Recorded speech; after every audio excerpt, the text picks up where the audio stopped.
Tiling a shower is a great way to update any bathroom, and it can be done in a few days with the right tools and materials. Here's what you'll need.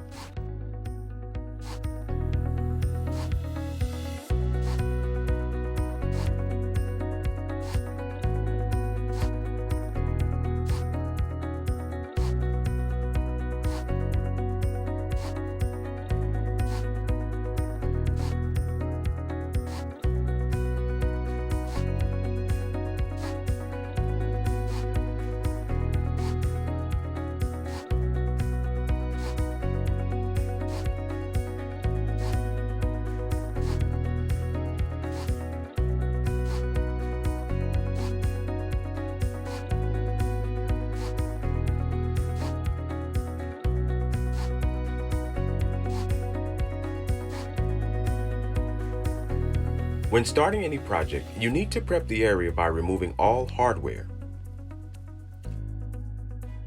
Cover the bathroom floors and the bathtub or shower pan with a drop cloth to prevent damage. When removing the tile, work in 3 sections to make cleanup easier.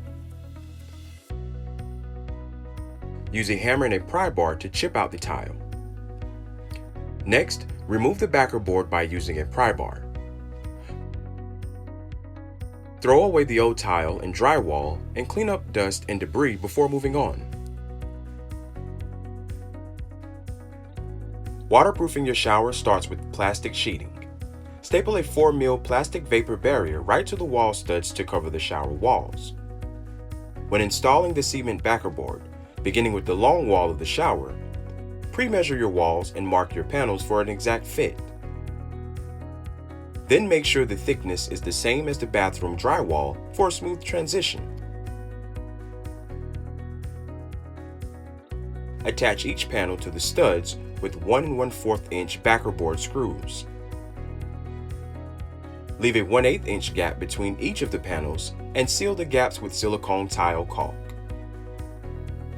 Affix fiberglass mesh tape to all seams and corners. Then apply mortar over the tape. To finish your prep, apply 2 coats of waterproofing paint with time to dry between coats. The most important part of any tile install is starting in the right spot. To ensure a straight tile line, always begin at the second row from the bottom. Draw a level line to mark the row. Attaching a temporary board along the tile line will keep things level and support the tile while drying.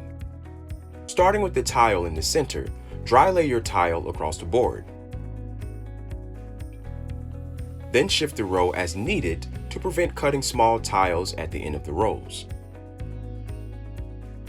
Only mix enough mortar to cover 1 row at a time. Mix mortar with the drill paddle bit and utility bucket.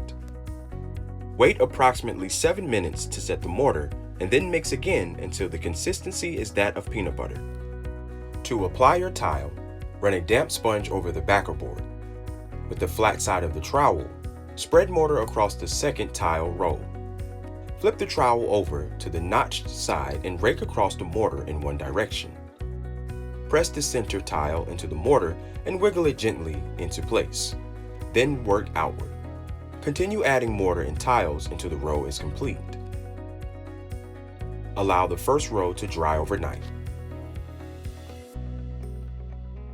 Once you've let your first row of tile dry overnight, continue setting your rows. When cutting tiles at the end of a row, use a tile cutter.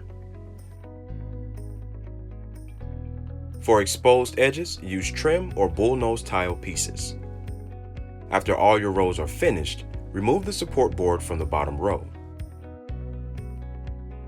Measure and cut your final pieces for the bottom row. Leave a 1/8 inch gap between the bottom of the row and the tub to allow for silicone caulk. Let the tile set for 24 hours. Apply grout with a float, working upward in small sections. Let the grout dry for 10 minutes. Then wipe with a damp sponge, avoiding the joints. Next, use a haze remover to clean off the tiles. It may take a couple of applications to remove all the haze. Let the grout cure for 72 hours, then apply a grout sealant. Finally, add silicone caulk to the corners and tub edges. Lastly, install your shower's hardware. Following these steps will give your shower a new updated design in only a matter of days. Good luck, and thanks for shopping at the Home Depot.